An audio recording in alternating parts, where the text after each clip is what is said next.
appreciated. And I'll just get started here first by welcoming everybody to our Dharma talk, those at Nebraska Zen Center, and those of you online, the Lincoln Zen Center, Diane, Max, and it looks like your newborn came. My goodness. Congratulations. Oh, thanks so much for introducing your infant to the Dharma this way. And Carol Lee, yeah, go ahead. Oh, okay, yeah, great. Carol Lee and Bob, Hogan, Brandon, Benji, and Dan Washington. It's good to see you guys all. This talk is one way I want to characterize, one way we could, or I could characterize this is to share basically about self-consciousness and how to deal with the problem of self-consciousness, at least from my limited experience in doing so. I think in a sense we all suffer to some degree from self-consciousness. It's not an intellectual thing. You can't like undo it through thinking about it or rationalizing over it. We really do become self-consciousness, maybe not at things that we are particularly good at. There's things that we're good at and we just kind of enter into it fully and we don't think about ourselves at all. But then there's times when we approach things that we are not so good at, and self-consciousness really emerges in those times. And that nexus where self-consciousness emerges with the desire to practice, that's where we want. That's where we can grow. That's where our growth place is.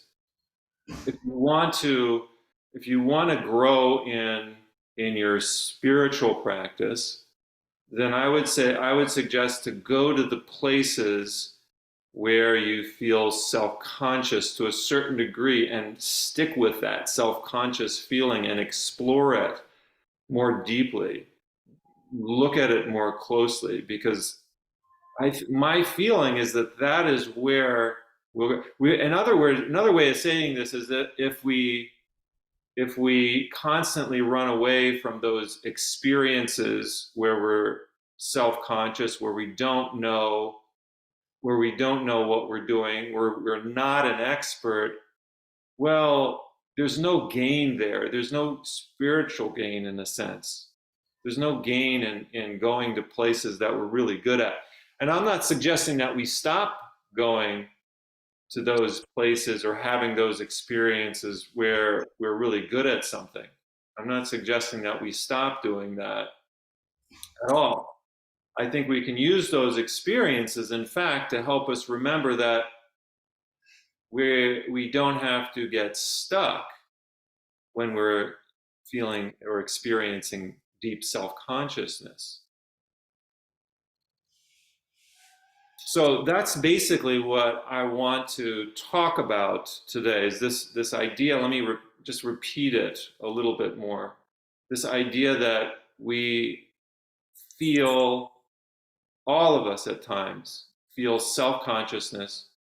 And it's around imperfection too. It's around this idea of imperfection. I love that last few lines of the Faith in Mind, where it said something about perfection.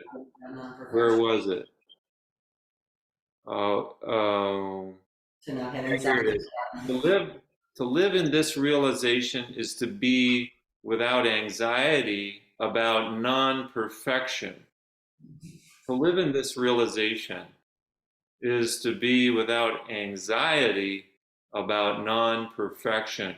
And boy, I tell you, Zen people, we seem to accumulate folks around the idea of Zen that are extraordinarily anxious about being perfect about what they're doing. It's just amazing. You meet a Zen person and they're very anxious about not making mistakes, and they want to know how to do everything correctly. That's a problem. You don't, I go to other places, other religious institutions, and there's not as much self-consciousness around doing things imperfect as there is in Zen. I don't know, maybe I'm just self-conscious about that, but I see that a lot, and I experience that a lot in Zen centers where somebody will come up to me and they want to know the specific details of how to do something correctly. And the problem with that approach, I mean, I can understand it, but it's often coming from a place of wanting to do things correctly and perfectionistic, and there's extraordinary anxiety around it. And I hesitate to even give anything because in a sense it's not really getting to the root of the anxiety that the person is experiencing with a desire which is a legitimate desire to learn everything, it's just a misplaced it's a misplaced desire for deepening your religious practice or your spiritual practice. It's a misplaced desire. The desire needs to really rest at the place of not knowing what you're doing and exploring more deeply where that anxiety is coming from. And like the Faith and Mind mentions, to be without anxiety about non-perfection. I just love that line. I feel like we can just chew on that line all day long. To be without anxiety about non-perfection. Because boy, so many of us, again, including myself, we get all hung up when we're doing things we don't know what we're doing. And it's at that point where we can begin to practice. That's the practice edge, if you will, is to be in that space of non-perfection without anxiety. Can we calm our bodies down? Can we calm our minds down in that space when we're approaching something that we know we're going to mess up in some way? I want to share a slideshow of a story. So the title of this, I'm assuming you guys can see this, but let me know if not. The title of this talk was originally it's Zazen is Free Fall. And this Zazen is Free Fall comes from, this is a painting that I did. It's something that was on my mind for a long time, where my teacher said in Zazen one day, Zazen is nothing but free fall. And something really connected with me for that. So I'm going to attempt to interweave here this idea of Zazen as free fall as a means to grapple with our anxiety around self-consciousness, our anxiety around non-perfection. Zazen as free fall. Okay, so let's look at this first story. This story comes from a wonderfully illustrated book called Zen Speaks. And this particular story, it's a book of stories about Zen. And it encompasses many different koan stories. And this is one of the stories in there. It's called Jing Qing and the Sound of Raindrops. Excuse me if I have mispronounced the Chinese name there. The Zen master Jing Qing asked one of his disciples. Okay, so look at this image. If you can see it, okay, I hope you can see it. It's a master and his student sitting inside the temple, and you can see the rain coming from outside. And the master asks the student, "What's that sound? What's that sound outside?" And the student is kind of superficial here. He doesn't realize the master is asking a very deep question, and he says, "That's the sound of the rain." All beings are upside down. They lose themselves in pursuit of things. Okay, now you look at the exclamation on top of the student's head, you know he's in trouble now. He's in a state of he's realizing the imperfection of his, he thought he was giving the correct answer. And the teacher responds, all beings are upside down. They lose themselves in pursuit of things. And the student, actually, I got to give him credit. He's sharp. He realizes he made a mistake in his response, that there's a deeper response to the master's question. So you got that exclamation over his head. And this is the place of anxiety, right? This is anxiety about imperfection, right there. You can see it all over his face. So what does the master say? Well, what does the student say? First of all, how should I feel? He's asking somebody else how he should feel. He's totally outside of his own body, outside of his own skin. How should I? He's asking somebody else how he should feel. And he's sweat. You see the sweat dripping down his face there. He's not inside. This is kind of the state of mind that we can get ourselves in when we are confronted with truth, when we're confronted with our misperceptions. That's really what this talk is about, our misperceptions about reality. When we are confronted, when we realize we have misperceived reality in some way, and somebody brings it up to us. This is the important part, that somebody, a teacher, brings up our misperception about reality.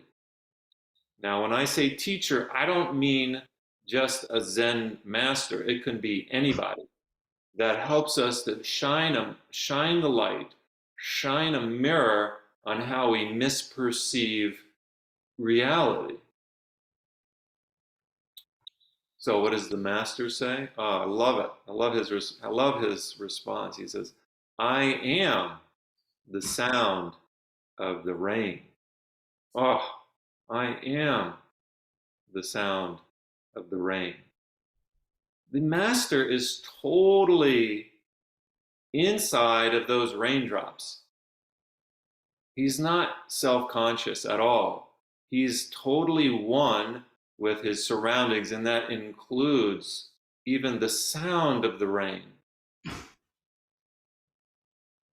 There's no separation, no barrier between self and other, between himself and the universe that's surrounding him. So the commentary reads, we should become one with our surroundings, forget ourselves in the world around us, and enter the one single raindrop between heaven and earth.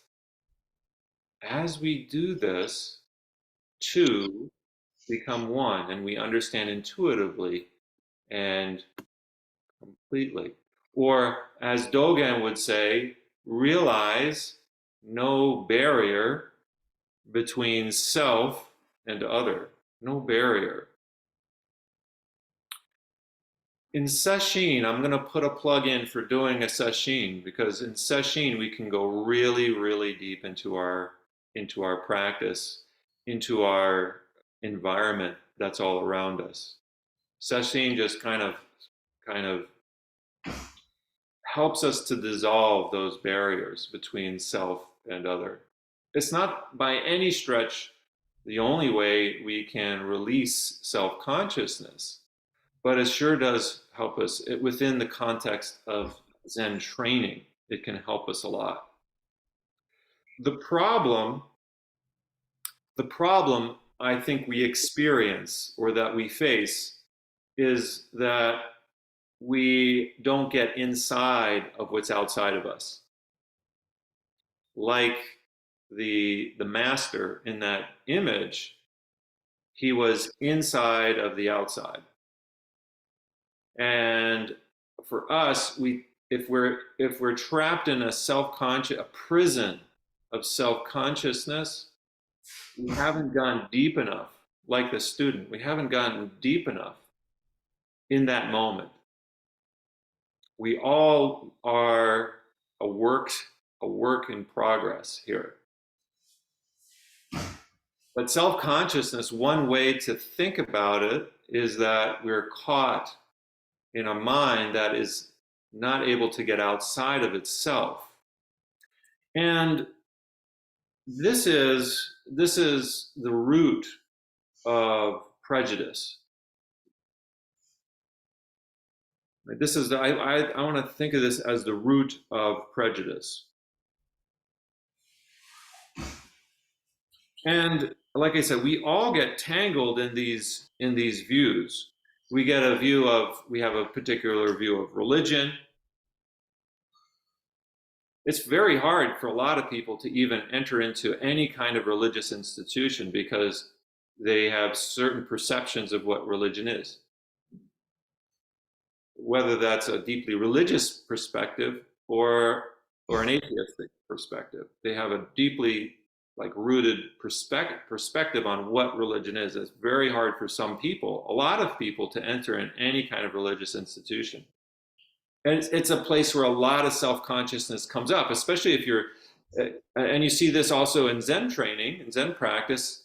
Somebody enters into a Zen temple, there's tremendous self-consciousness because all of it is new. You don't know if you're doing it correctly. You don't know anybody there. And there may be a lot of anxiety. Science, our views also can get tangled up in one-sidedness. Politics, for sure. You get one-sided views in politics, in education, in business, etc. All of these things are subject to one-sidedness or misperceptions of reality. They only give us one side.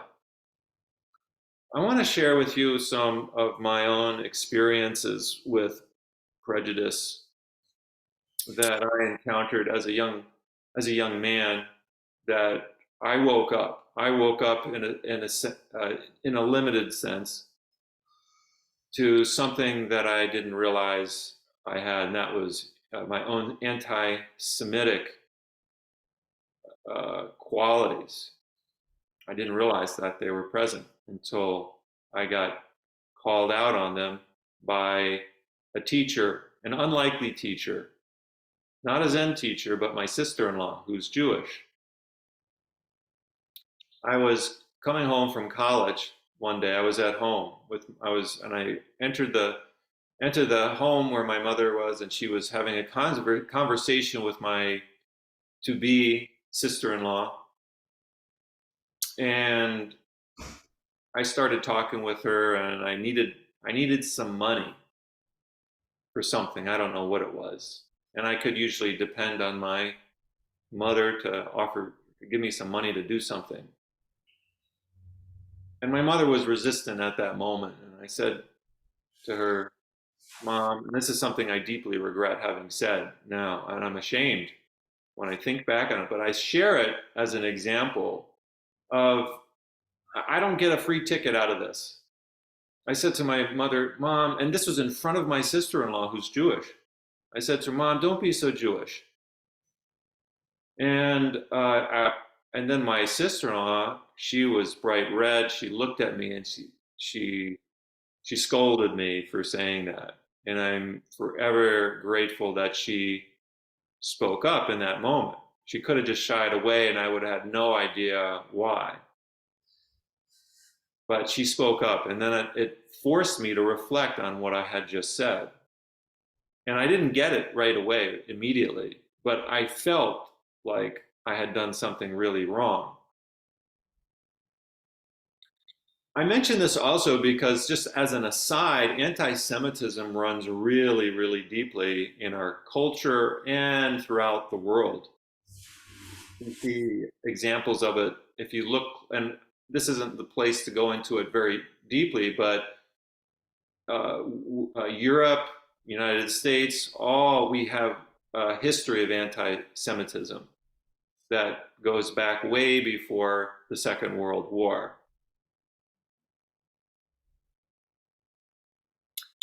So that has really helped me to reflect on this. And I'll tell you another story that helped me to break free of that kind of anti-Semitism, it's helpful to hear positive examples. Well, okay, if that's what you don't do, what do you do?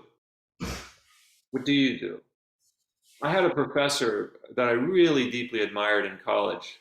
He was an ethics professor. He was a Methodist, but that really didn't. His Methodism really didn't define him. It was more his integrity that defined him. And he did all kinds of things for the local community at the university where I studied.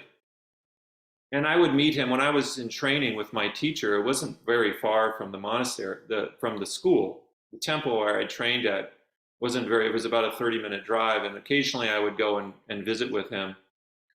And because I liked being around him, because he had so much integrity about himself. And he did so many good things. And it was such a privilege to be around him. He's passed away now, but I will never forget him because he helped me out in many, many ways. And this was one of the ways we went to lunch. We went out to lunch, and he asked me, "You have you been in?" No, he didn't ask me. He told me that he was in the market for a car recently, and he went to this one car shop, a used car dealership, and he met the salesman who eagerly walked up to him and said to him, "Oh, you're going to get such a good deal here. I give away these cars for nothing. The last person who came in here Jewed me down." And my professor said to me, I told him, "That's it. I've heard enough. I will never buy a car from your dealership." He turned, because of the way that you just spoke, he turned around and he walked out. Told him to his face how he felt. So I thought, wow, I don't know if I could do that. But we all know people who say things like that, and we just let it go. These are the roots of anti-Semitism. When we just let things go that are really inappropriate. I had another experience a few years ago here in Iowa where somebody said a similar thing to me at a fruit stand. And I couldn't say it openly at the moment, but I did email that. Luckily they had a website, and I emailed them and I said, I had this encounter with this guy who used this phrase, and I really didn't appreciate it, and I listed reasons for that. And to their credit, they wrote back and apologized. So I appreciate it. But anyways, this is one of the ways that we wake up to our misperceptions of reality. I see also, here's another way. When I see women wearing hijab who are Muslim, there's something in me that wakes up. There's something that I know. There's a lot of misperceptions about Muslim women. First of all, I want to acknowledge that there's a lot of misperceptions of women as uneducated, as the recipients of abuse, and all of that kind of nonsense. Really, we're misperceiving something here. When I see the hijab and I see Muslim women wearing their garment, some do, some don't, but when I see it, I think, wow, they have a lot of courage. And I wonder if I have that much courage when I go out in the world. Just recently, in my world religions class, I took my class to the Buddhist temple, and I usually wear my samole, this abbreviated robes, when I teach at the community college. But in this case, I wore my full robes like you see me wearing now. I even put on my okesa. I have my rakusu on now, but I had put on my okesa, and I was demonstrating all of these things for the students on the robes and stuff to give them some education about Buddhism. And they asked it opens up the door for a lot of questions. And one of the students asked me something like, do you feel, do you ever feel uncomfortable or self-conscious wearing these robes in public? Or maybe she said something like, how did you get over your self-consciousness about the robes, wearing them? And I was honest. I said, I haven't completely got. Every time I put these robes on and go out in public, I have to, I meet up with my own self-consciousness that's right there. And I'm like that student with the exclamation over his head and the sweat coming down his eyebrows and forehead. And because I haven't entered fully in, and I have to go through this process. Wait a minute. It's not about me. How do I enter fully into the present moment? And the more that we do it, the more that we put ourselves in a position of self-consciousness, the more we can wrestle with our own anxieties around that. This is the gift of wearing these robes. It's not about, if you think that I feel comfortable in them, you're missing the point. There was a Tibetan teacher who started wearing uh, ties and really closed, tight uh, suits and stuff. And he wore them because of the discomfort around them, not because they were comfortable, but because they were uncomfortable. And it was a lesson for him to be able to deal with the discomfort or to work with it. That's where the practice is.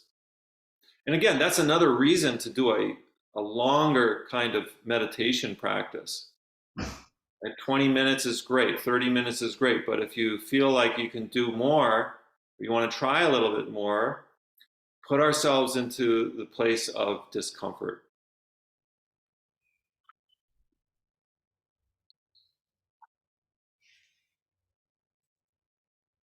Here's one way that we can maybe at least intellectually move away from this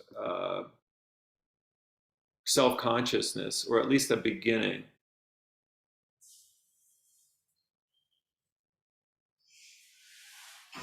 This is from Zen Master Dogen's Mountains and Waters Sutra. He says, in general, then, the way of seeing mountains and waters differs according to the type of being that sees them. In other words, we everything sees things from a different perception. So if you're worried about how others view you, remember that there's multiple perceptions of anything. There's not a one view. People are not inherently looking at all of your mistakes. There's multiple perceptions. So Dogen says, in seeing water, there are beings who see it as a jeweled necklace. Some see water as miraculous flowers, though it does not follow that they use flowers as water. Hungry ghosts see water as raging flames or as pus and blood. Dragons and fish see it as a palace or a tower.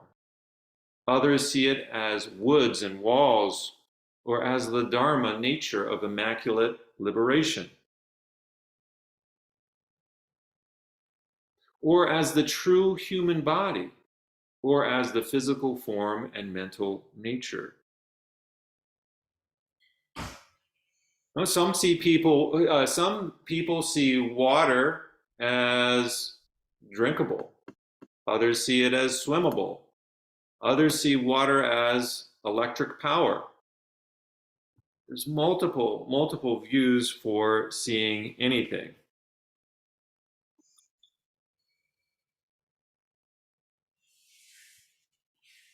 So I'd like to return to this idea of the mind merging with our surrounding. There's a section in Zen Mind, Beginner's Mind, where Suzuki Roshi talks about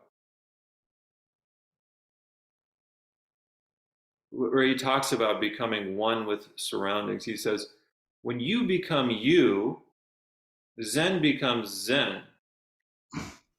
When we're self-conscious, we're not actually even inside of ourselves. We're so caught up in somebody else's idea of who we are.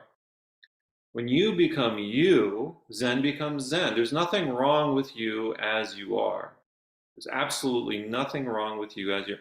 When you are you, you see things as they are, and you become one with your surroundings.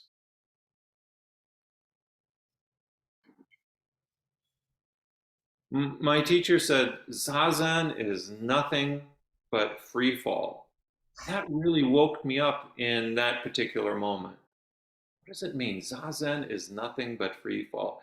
If we're so caught up in self consciousness, wondering what other people are thinking about us, then we won't really drop into the experience of Zazen. We won't be able to know what Zazen is because we're so caught in trying to do things perfectly.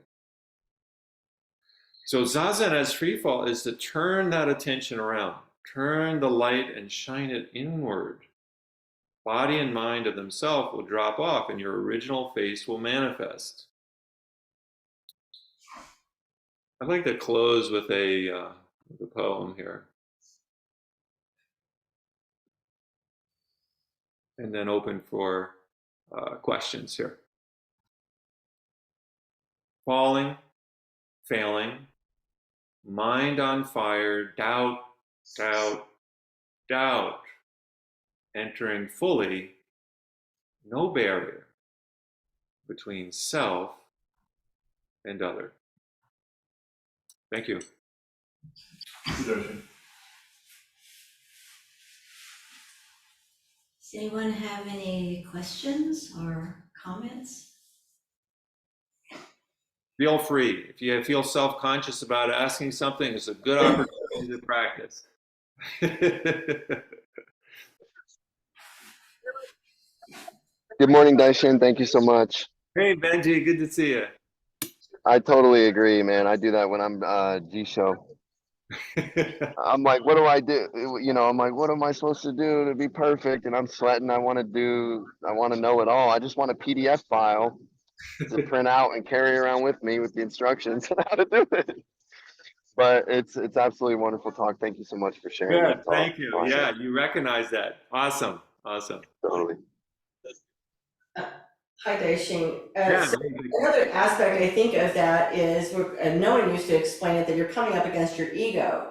So if you're Jisha, or if the altar isn't set up properly, Nonin would stop and say, the altar is not set up properly, in which case you would die a small death inside because you're horrified. Oh my God, everybody's looking at me. Shit. And you're doing all this, oh my God, he thinks I'm an idiot and I don't do anything right. All that is just chatter in your mind. It has nothing to do with reality. And, some of these positions are designed to put you up against that ego, right? And say, no one didn't say you're an idiot. All he said was the candle's not lit. Just drop all of that, get the lighter and light the candle. And, we're so caught up into, like you said, into the ego. And so I really appreciated that. And that's one of the reasons I think that some of these things that we do here are so important as far as, learning Doan and doing Jisha and doing, not because of, that it should be a certain way, because it teaches you that stuff. So thank you for your talk. yeah, you're welcome. Yeah, Nonan was really a great teacher for bringing out that self-consciousness. Oh, yes. It could be very painful. I found it, yeah. But I tend to be a little bit more gentle in that way. At least I think of myself in that way. But yeah, he gave us some good, strong lessons. This is Pam. I also appreciate you bringing this around at the end to what we do on the cushion, because it makes me realize that big obstacle to me being able to settle into the present moment on the cushion is that I'm always thinking of myself in relation to other people. And as long as I'm always in that, tied up with that relationship to other people, then it keeps me from sinking down, or like you say, free falling down into the present moment. Yeah, we can get so bogged down in our responsibilities that we forget ourselves in a kind of a negative way too. If the responsibilities are seen taken on as kind of a burden, I mean, we all wrestle with that too, though. So it's understandable. I mean, when you have your eyes in multiple directions on people, it's sometimes harder to settle down and settle in, for sure. But also it's a form of self-consciousness. Indeed, yeah, yeah, yeah. I felt self-conscious yesterday during Jay's talk on Confucius and Buddhism and the Tao, and I could feel he was asking questions, and I could feel inside myself, okay, what could it be? Somebody said this, somebody else said that. I better say something different. And I had a little bit of, it wasn't sweat, but my throat constricted, and I really got tense. And I'm going to text him on that, because it was such a beautiful retreat yesterday. And part of it, I just felt self-conscious. And thank you for this talk. I appreciated it.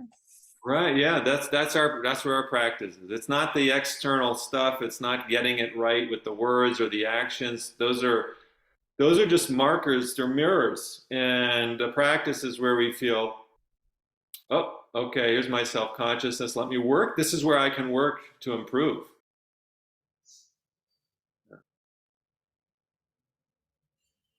Anyone else? Questions, comments?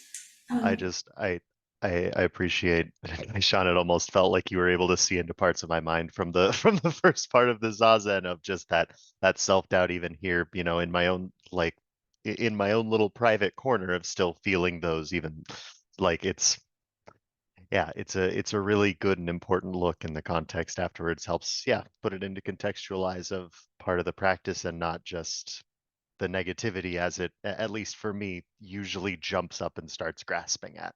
Absolutely, Brandon. Yeah, thanks for saying that. We think we're off somewhere. We think we're wrong somewhere by having these experiences of self-consciousness. And Zen is just saying that's part of the experience too. This is where the growth. This is where the growth is, and we can do it. We can. It says, all right, you're not wrong. You're not wrong. Keep going. Keep at it. Yeah, keep at it. Great. Thanks, Brandon. Thanks for sharing that. Jenny? Hi, Daishin. It's Jenny. So good to see you. Feels like you're here with us in the room. But yeah, wonderful talk. I've heard it said in 12-step meetings that perfectionism is just another word for self-hatred, which I think it's certainly true in my case. But I was thinking, when you were talking about self-consciousness, which is, paralyzing and so inhibiting, that I prefer to think of it, that when I think of it as consciousness of self, that's somehow liberating. What is this? Right. What is this self that's manifesting in a way that's unpleasing to me? Or what is this voice that's telling me this manifestation isn't good enough? And I think when I can see, there's an AA speaker I love who says, the minute I could see self as other, I realized I could be free of it. And Oh, nice. thank you. Yeah, thank you. Yeah. And Dogen also, he's saying to study the way is study the self. So that self is that self-consciousness is also a study opportunity. You start there, and then the next line, to study the self is to forget the self. If we skip over, it's kind of like spiritual bypassing. You can skip over, and we want to just get to the forget the self line, but I think the foundation is studying the self, being okay with the imperfections. Then we can begin to let go of that.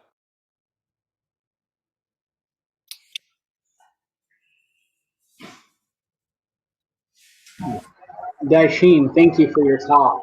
And thank you for the welcome to my daughter here earlier. Sorry, I was struggling to unmute myself, but like publicly, like carrying her around, wearing her like this, has been sort of an exercise in bringing out that self-consciousness. There's, a tendency for some people to offer unsolicited comments or get a little, into your personal space to look at the baby and stuff like that. And sometimes it's like, okay, whatever, shrug it off. Sometimes we find ourselves expecting that sort of thing when it's not actually coming, particularly when we think about like, breastfeeding her in public. There's a tendency to have breastfeeding mothers go off to like a private room to do that. And so we always feel like this sort of hang up around like, ooh, is someone going to come up and like make some sort of comment about like, oh, you should really cover up or go elsewhere or do whatever. Same thing with like, changing her or whatever. And oftentimes that hasn't been happening, thankfully. And so feeling how much of like we're bringing that anxious energy into this rather than that actually being a real concern with at least the people we surround ourselves with. That's all been pretty illuminating lately. Beautiful. I'm so glad you said that. And you can see too that rearing children is an opportunity for practice. You got your built-in teacher right there. And yeah, children are wonderful teachers for us. They'll bring out our self-consciousness and they'll keep doing it. Thank you. Thank you, Daishin. Thank you, Yeah, Daishin. thank you, Daishin. All right, thank you all. Thank you all. Okay, call and response.